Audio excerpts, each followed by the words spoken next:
moving from the district office to head office. And since after leaving head office, he joined Google as a workspace engineer. So you all Google anything. Now I hear it's chat something. Google is the one to go to in any case. So he said he works at Google, and he is Google engineer for Africa, not only South Africa, but Africa. So he travels to Botswana, to all countries in Africa, Nigeria, and he's on Monday. He just came from Johannesburg to be with us today. On Monday, he's off to Washington to Google head office, and so he's all over. So we are very privileged to have him with us for the short time, and I really appreciate the fact that you are here, sincerely.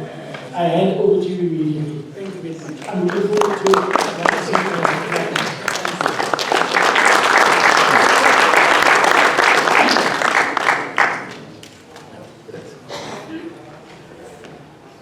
Thank you so much, Mr. King. I would like to greet all the principals and associate principals, district directors, Mr. Ryan's absentia, and other panel members. So I don't usually do this. I was just chatting to my colleague, and I said to him, whenever I have to have an engagement, it's usually about a particular product. So when Mr. King spoke to me last year about the opportunity of just sharing some thoughts about whether it's this quagmire of a topic, I said to him, I definitely would like to take a stab at it. So thank you so much, Mr. King. So I'm Mr. Tustophilia from East London. I was born in Alice in the Eastern Cape. I grew up in East London, and I moved to Cape Town in 2002 to pursue higher education studies. So as a student, my first degree was in computer science before I moved on to medical bioscience, and then I started shifting more towards the informatics space, and I ended up in the classroom. So as Ralph was busy speaking about starting off with one particular career in mind, you ended up finding alternative ways of expressing some of your curiosities. So one of my curiosity growing up when I was still a youngster, because I grew up in a small village, we didn't have access to technology or English or electricity or any of those things. So the first time that I was exposed to it was in 1993 at a primary school. I felt so overwhelmed. One, seeing a white person for the first time, who happened to be my teacher at the time, and I think there was 3 of us in the classroom, and I was the only one who just got to the school. So as a teacher is busy teaching, I didn't understand the word that the teacher was saying because I didn't understand English. And the only subject that I could pass was mathematics. The migration over to the Western Cape was to try and figure out what are the different ways in which I could serve my community. And my pursuit of the computer science degree was literally just to express something that I've never done before. And because I was at a technical school, I did have life sciences, and I did medical bioscience because I just wanted to understand how the system worked. So fast forward, I wanted to thank Mr. Mayor, because when I was an educator, I taught at 2 high schools. He's the one who said to me, listen, I was in Norway at the time. He said to me, I need you to come and work here at the district as an e-learning advisor. So I said to him, sure, why not? I don't really know what e-learning is. So coming to the district and becoming an advisor allowed me to engage with a lot of principals, and I learned quite a lot from the likes of Mr. King as a circuit manager, and other circuit managers and Mildred as a support staff who made me feel like I belonged to a part of the system.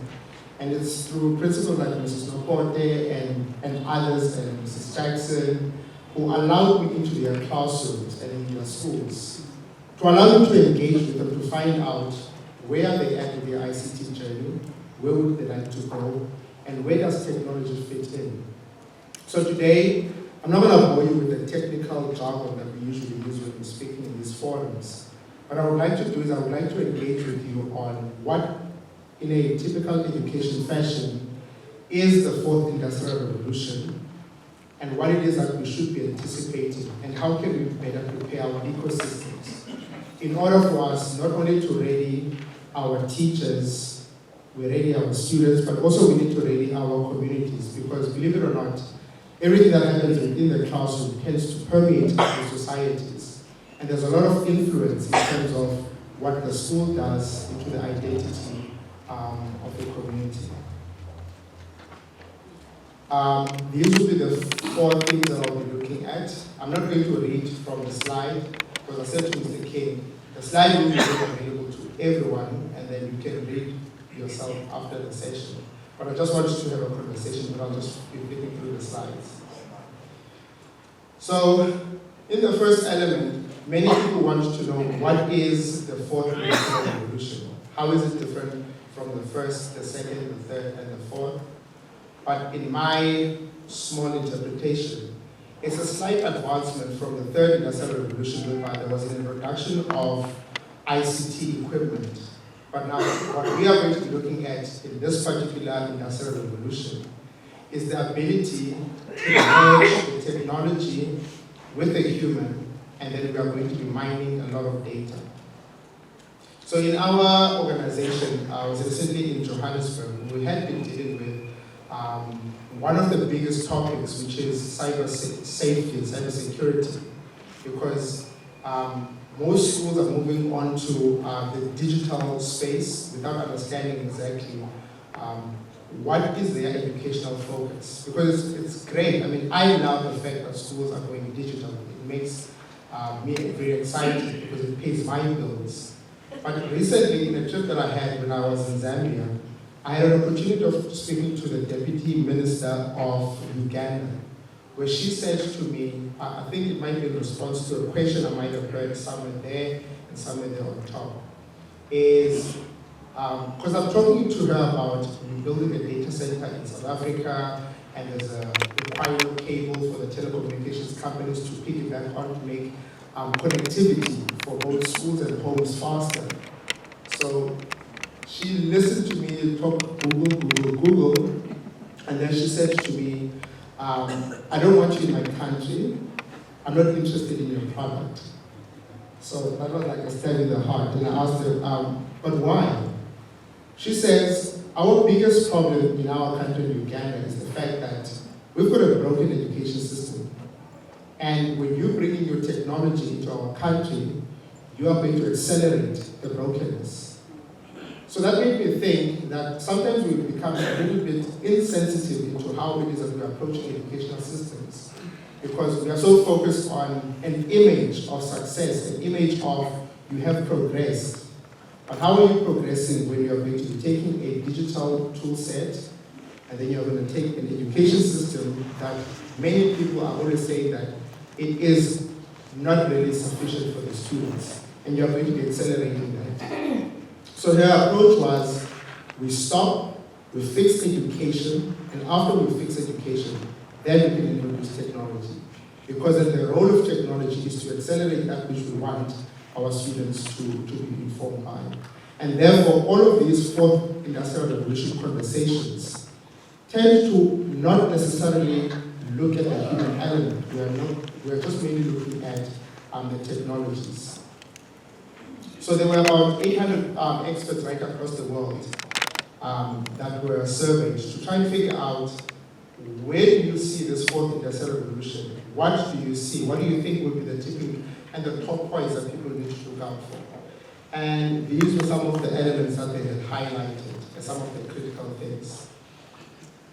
So what we obviously need to do then is, whenever we are planning moving forward, whether we are going to be rebuilding an educational system or whatever the case may be, because I was fortunate to have been at a school where my principal said, I do admire the educational approach that WCED and DBE are promoting. But what we are going to do here is we're going to do something more sensible for our students. I will take the flag from the district director and so on.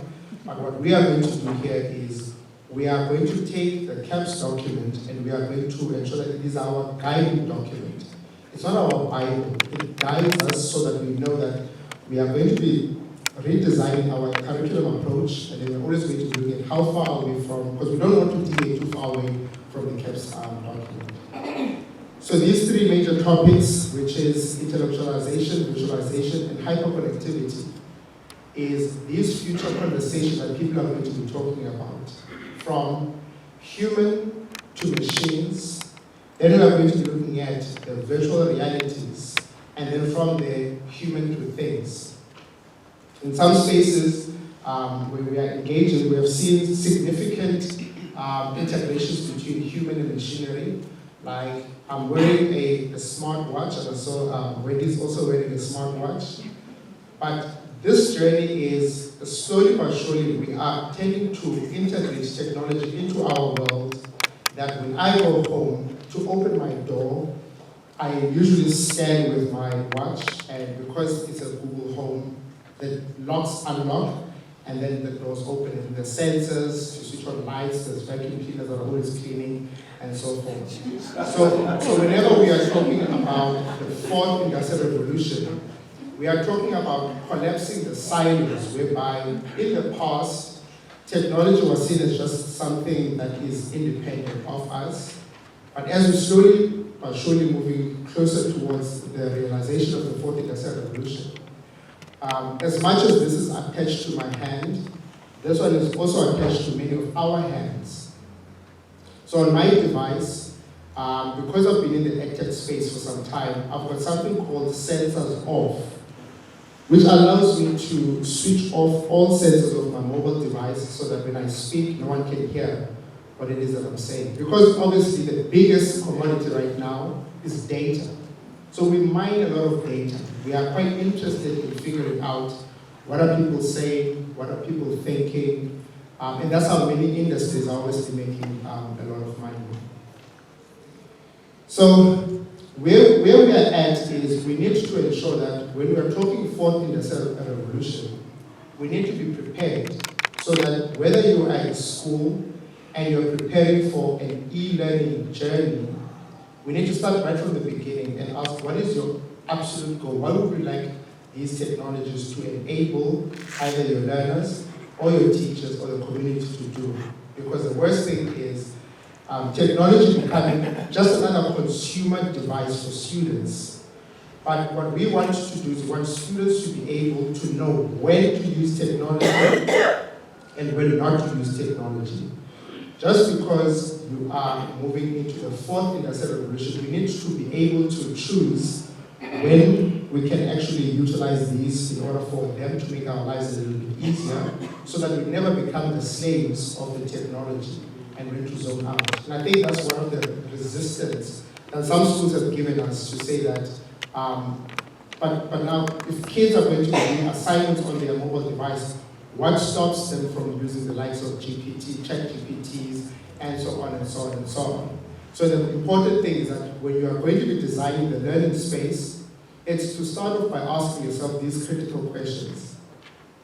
You can't escape the fact that we want data. Whether it's Google wants data, whether it's Microsoft wants data, whether it's AWS, everyone wants data. It's quite inevitable. The mere fact that you've got a mobile device, someone is mining that data in order for them to try and commercialize things in the back end. But we're not talking about that at the moment. Where we are at is we want to be able, and I think one of the most critical things for education is looking at how rapidly are we moving towards innovation. Students should be able to understand exactly where the world is at and what they need to learn in the classroom. So as I was a mathematics teacher, I never really could understand what a textbook's role is in terms of what I need to be doing to solve real-life problems. So what I could do then is try to find problems in the real world, like there was a water crisis.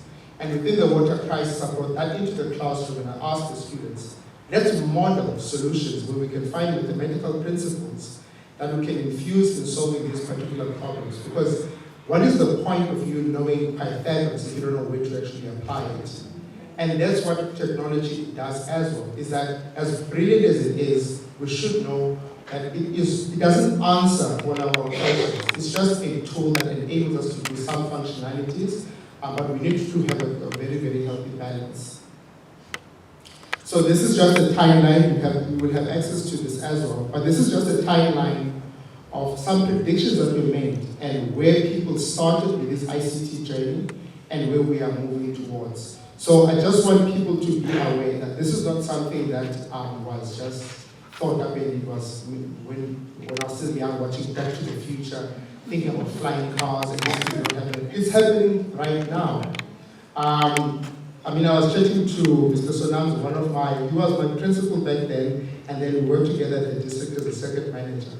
And we also work in other spaces where I would speak to him about intelligent farming, where in the past, my grandfather would go out whenever we hear something happening outside. And he would have to go outside with his Nokiri and walk around and check who is potentially penetrating our farm.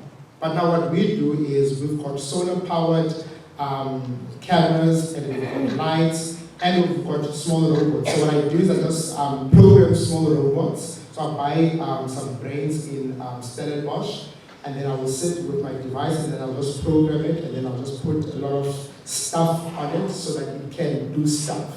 So the idea then is, instead of compromising the human health, the device itself goes out to go, if there's a trigger on one of the beams, the device goes out with those pepper bullets, and then it just disperses them on to just deter the people that are potentially going to try and rob us.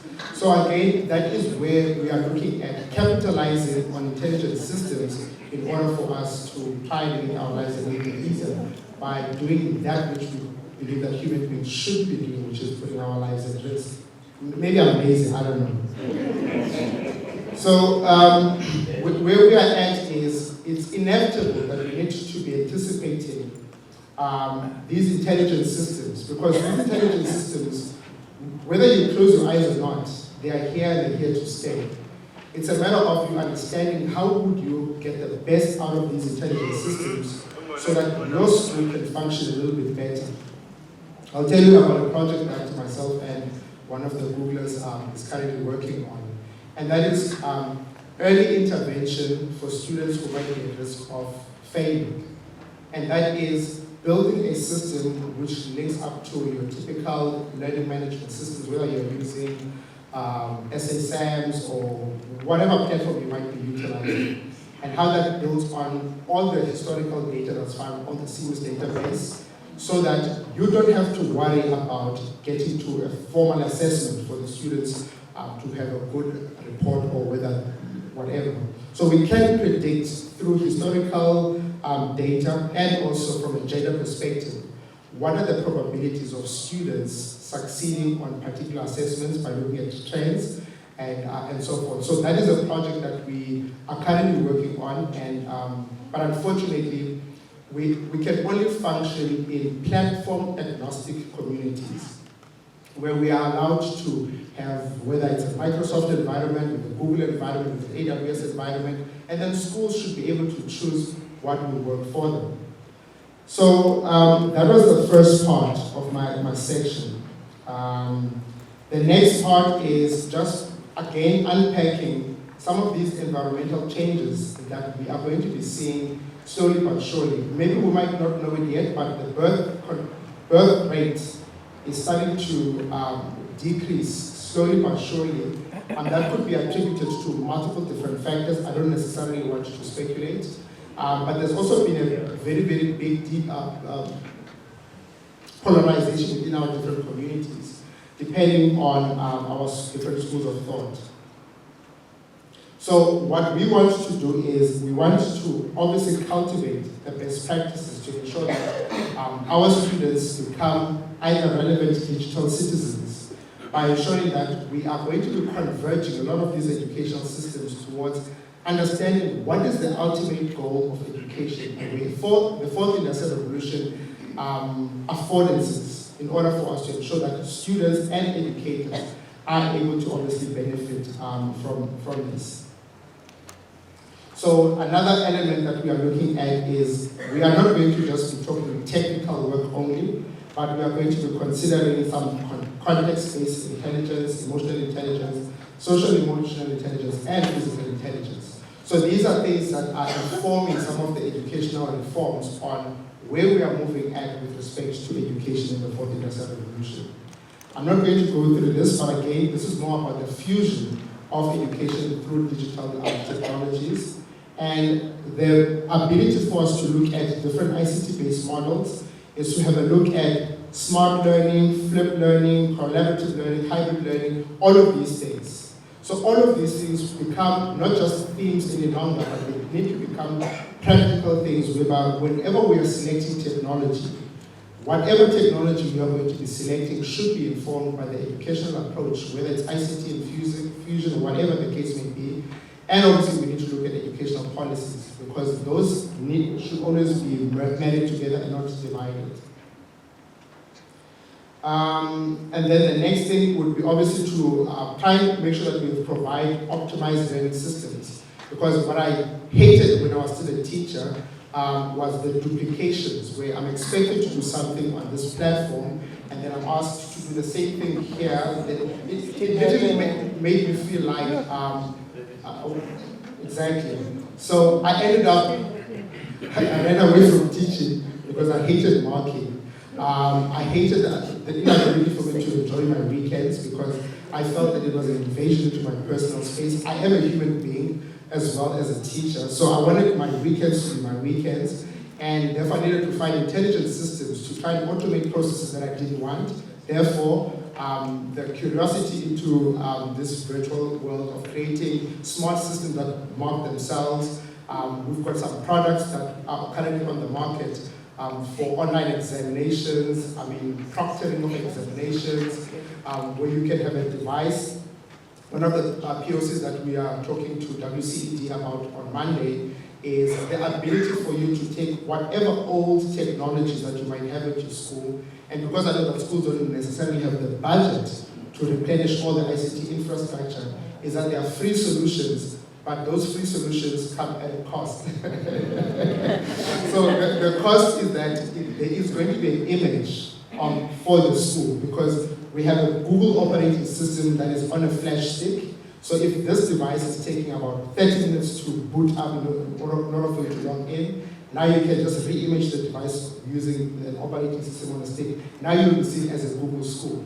So these are opportunities that schools can leverage off, especially when they realize that we want to move ahead, but we don't have the funding. Then we are always going to be exploring the different elements and different products that can assist schools to build a beautiful ecosystem, whether you're using a WCET branded ecosystem, whatever the case may be, but a system needs to be in place so that we can try and figure out how do we manage and monitor the learning process. And then these are obviously some of the change trends that we are going to be focusing on, whether it's emotional change, interactive, these things need to change, whether we like it or not. We cannot be functioning in siloisms any longer, whereby school X is successful because of how it is that they've got a functional professional development program, and other schools are suffering because there is no proper synergies between the different schools. I'm not going to spend too much time on this. This was one of my portfolios when I was working at head office, running coding and robotics in the province. And the first question that I had asked is, why are we doing coding and robotics? And the answer was not because DBE said we must do it. I said, okay, fine, what are we saying? Does it make logical sense for us? Why don't we sit down and first unpack what is coding and robotics? And if we literally demystify this concept of coding and robotics, we can take it down to a level where we're focusing on computational thinking, where it is not going to be about a computer and a robot any longer, but it's going to be about an ability to think. Ralph also spoke about, I think there was a question at the back again, about the gaps that might be missing. And those critical thinking, computational thinking, those elements that don't necessarily subscribe to one particular subject, but can be used right across the country, whether you're an English teacher, history teacher, if you have got an ability to support students with a computational thinking identity, then you could say, well, we are doing coding and robotics, but we're just doing it in a different way, because now you are coding and decoding a process within a particular subject area. There's some nice infographics for you to be looking at, some blended learning opportunities, and how it is that schools can start planning a journey, whether you're in a higher education space or you're in a basic education. Where do you need to begin in order for you to forge that particular journey? This is very technical, but I just put it here because I do want you to have access to some content for you to have at home. But the idea again is these are technical creations of strategies that one can implement in order for you to see significant changes in your approaches. Again, the cultivation of talented students tends to start right at the beginning of having specific goals that are focused towards where is that where do you want to take your students, where do you realize the future of work is at. Sometimes we look at historical events and legacies and we think that if I teach the way that my teacher used to teach, my kids should be okay. If I talk and I talk, that should be sufficient. But we've found that these blended learning models and trying to look at leadership from a student perspective and the future trends of work, those become the visions and the tasks when we are forging our educational policies, because it becomes less about legacy and bureaucracy, but it becomes more about innovation and the future. Again, there's a lot to unpack here, but I would like for you, when you have time, just to quickly go through these and find, because it might not be relevant, all of them at the same time for you, but you might find that for now you might be focusing on maybe the first one, the school system according to the ability and the interest and the aptitude of the student. So maybe that might be a thing, because at our school, what the principal did is he did a survey to find out, are my students more science-related, maths, or are they more arts and so on? And then we were shifting towards supporting the strengths of the students instead of trying to force them to become mathematicians, purely because we feel like that might be the most important subject. At times, we just need to find creative ways of reimagining how we would have wanted to be treated as kids, where we are given an opportunity of an open market whereby I shouldn't be afraid to say, I don't know maths or I don't even like maths. If I like art or music, that should be a focus of nurturing that talent and cultivating it and supporting those students in order for them to excel in a particular environment. Again, there's a lot more for you to have a look at in here. And then here, these again will be some reform strategies that you can have a look at. This was based on a project that was run in South Korea, and this is building a cloud-based intelligence personalized learning service. So this is where I tend to specialize. So I work in the higher education space, so I support all universities right across Africa, and they're all asked for me to support them in building a cloud instance for their institution. So the ability for us to say, building a cloud instance basically means that all your data will not be sitting in disparate systems right across the world. You don't even know how safe and whether you're public compliant or GDPR compliant or whatever. The idea is for you to create an ecosystem for a school whereby you know exactly from a governance perspective who's got access to that data, how often do you want us to audit that system, and then we're able to automate some processes, because at times when I was a teacher, finding question papers, I had to go to Google to look for question papers. But now a school can have a shared drive where you can have a repository where you allow certain staff members to have access to those. And that's where we tend to build these cloud instances. These are my last slides. Some of the successful digital learning strategies could be as following. Whether you are going to start at the bottom, but we need to make sure that one, the quality of service and assurance should be one of the highest priority. And that's why choosing the platform and choosing the pedagogical approach is quite critical. The ease of access should not necessarily focus on a particular device. It should be completely agnostic. I should be able to access the learning platform, whether it's my mobile device or this is a Chromebook, Windows book, and iOS, it should be open to all platforms because we are supporting a diverse community. And what about those that come from communities where they can't afford the technologies? So they can't be disadvantaged because we suddenly went completely to the cloud. And then the one that I didn't like the most was the teacher training because it took a lot of time away from teachers, but now there are intelligent systems whereby educators could be, during the school day, be capacitated with the necessary resources to ensure that they themselves are ready to support the students that are going to be migrating onto the foreign industrial revolution. My second last slide is just again for your revision, and again it's more about where can you begin as an institution? What do you need to start looking at? These are just some, there's a lot more that one can investigate. And with these last few words, I'd like to thank you, and I'd like to share this from Plato. Knowledge which is acquired under compulsion obtains no hold on the mind. Thank you so much.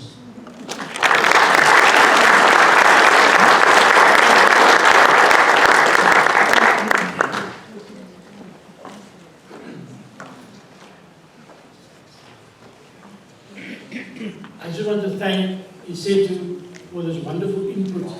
It makes us think, are we ready? We all talk about fourth industrial revolution in schools and in education, but are we ready? So thank you very much, Isetu, for sharing the fourth industrial revolution idea with the principals today and with our audience. It's wonderful. I just want to say that all our presentations and our presenters have given us permission to load this on our website. So all this information will be accessible from our website in the near future, which hopefully is Monday, Tuesday, Wednesday. Whoever does our website for us. So yeah, all these things. And then, you know, I'm sure with all the slides that they said you showed, you could see there's much more information. But because of time constraints, we don't want to send you home at 8 o'clock tonight. So because of the time constraints, we have to have each speaker speak about 30 minutes to allow for questions and so on. So I'm going to take 2 questions only. If there are any questions for Isetu, and then we will go into our first panel discussion, and I'll introduce the panel leader now. If you have any questions for Isetu. Anybody? It looks like we're all industrialized out. Thank you very much. I'd like to introduce Frank Peters.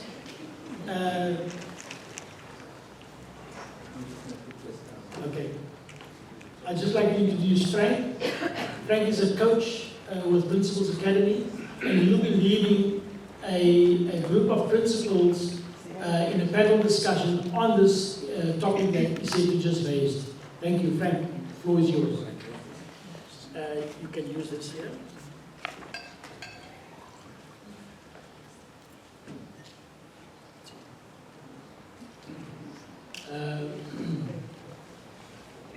Houston, we have a problem.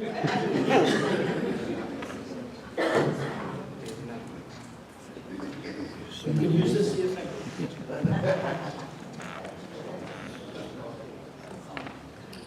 Thanks, Greg. Good afternoon, everybody. The fact that there were no questions for Dr. Isetu is an indication of how overwhelmed you are.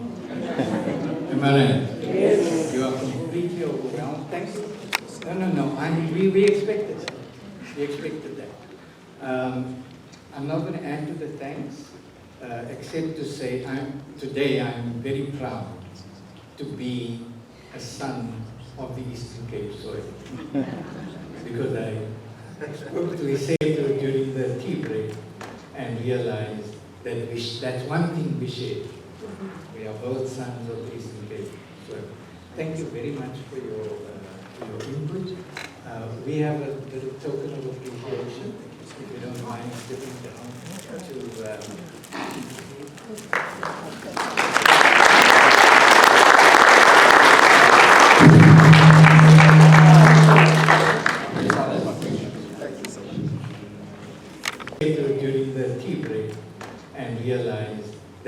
that's one thing we share. We are both sons of the Eastern Cape. So thank you very much for your input. We have a little token of appreciation, if you don't mind stepping down to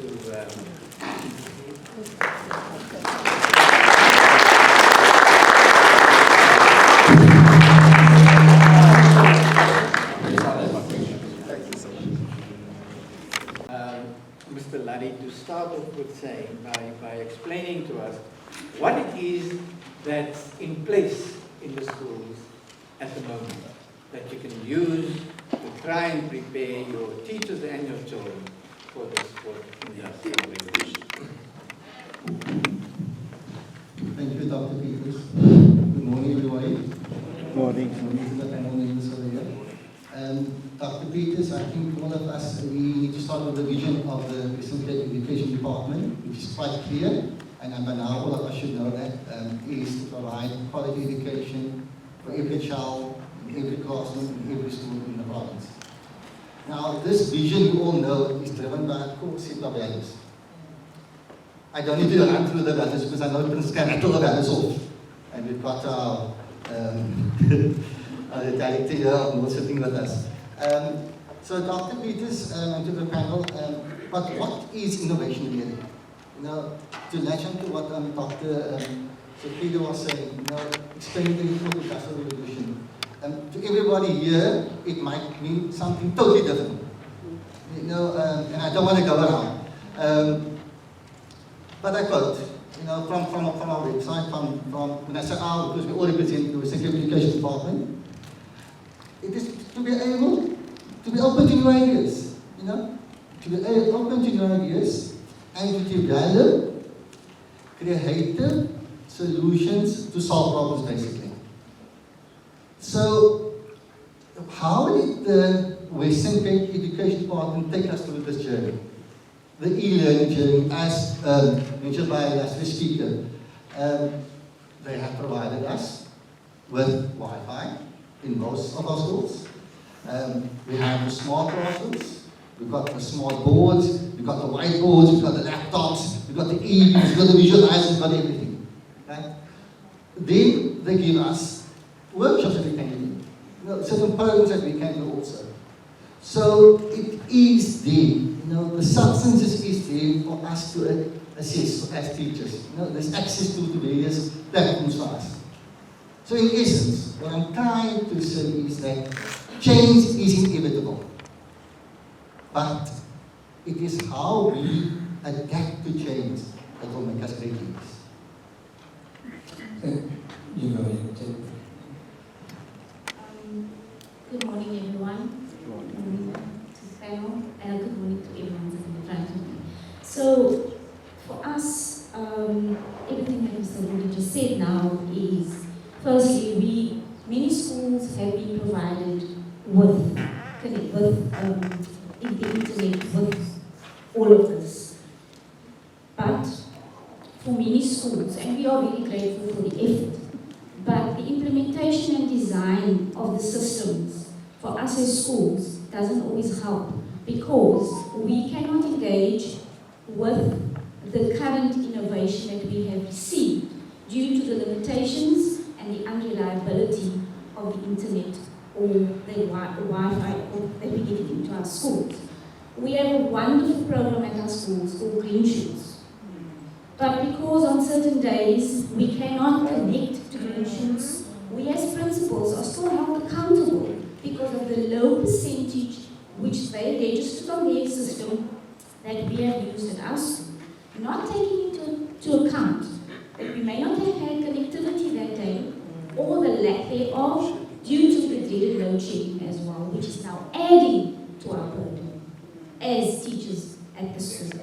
And so yes, Green Shoots is amazing, but I cannot always use it at my school because of the following factors and because of the limitations that I have with the internet. Some of our schools, for example, now have to add fiber to our schools, which is not always affordable for many schools. I have to add fiber so that my administration section at least can continue when there's a load shedding. There are now UPSs. There is the inverters we're talking about.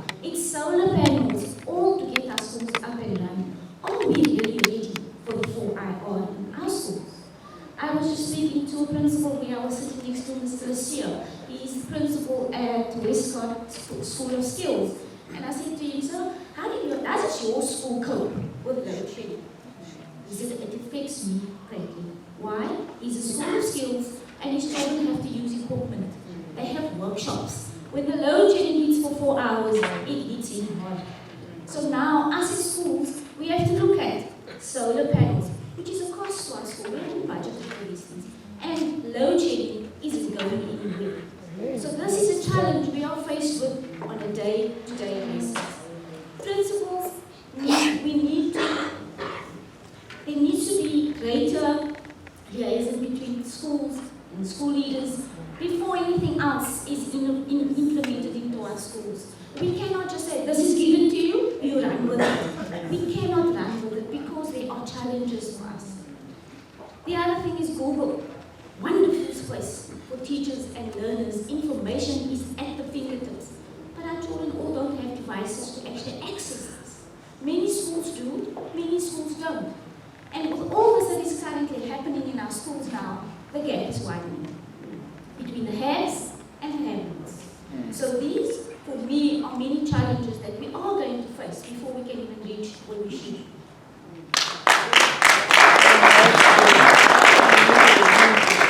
Lest you start thinking that Michelle is defeatist,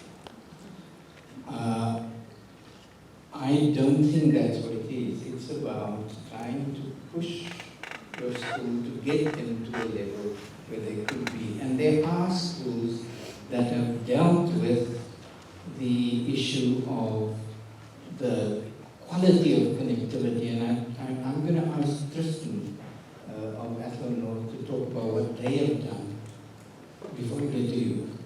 What you have done in order to improve the quality of connectivity so that your kids can have access to much more than what the current quality of connectivity allows. Dr. Peters, good morning everybody. My deputy is not here, he's the food in ICT and the CBA today, he's on a weekend away. But just under correction, what Michelle said, obviously the inverters, just to make sure admin is happening. We also manage, we're an office school. I don't say we're very, very poor, but yeah, you all know what it means to be an office school. But the fiber, and then we've also networking with some of our service providers to, for example, it's giving, renting out their machines, Oxbow. So those of you who are dealing with Oxbow as well, so they also came on board to help with extra fiber, etc. into the schools. What they're doing, the technical part I don't understand, but we're okay. So there's ways and means to actually get where you want to be. One can't always just blame you in office school and things can't happen at your school. Okay. I wanted to get to that because in many of our schools there is fiber available in the vicinity, and his deputy has found a way to get to improve the quality of connectivity by going through a few of the service providers, being Octatel, Bumatel, etc. So I just wanted to share that. The other thing we wanted to talk about for the purpose of leadership in school is to deal with the question of teacher training. How ready are your teachers for these innovations that is waiting us? Go ahead. Good morning, everyone. I just want to say a huge thank you for this morning. On my way here, on the radio, was mention made of artificial intelligence. And I thought, we just turn up the radio because this is what we need to deal with today, artificial intelligence. And it was a pastor who was speaking. And he said in his last sermon, he was there, did the sermon to the congregation, and the congregation absolutely loved it. They understood what he was wanting to say. It made a lot of sense, and he got a huge, huge applause. And what the pastor said to the congregation afterwards is that not a single word is from you. Well, it must be from the Lord then. No, it wasn't. It was from artificial intelligence. All he did was, this is the topic that I need to discuss, and all he did was allow, is it GPT, chat, to do its work. And his entire sermon is typed up for him, and he read it, because he didn't know it. He read it to his congregation, and they loved it. So I am certainly going to try that. My next assembly will be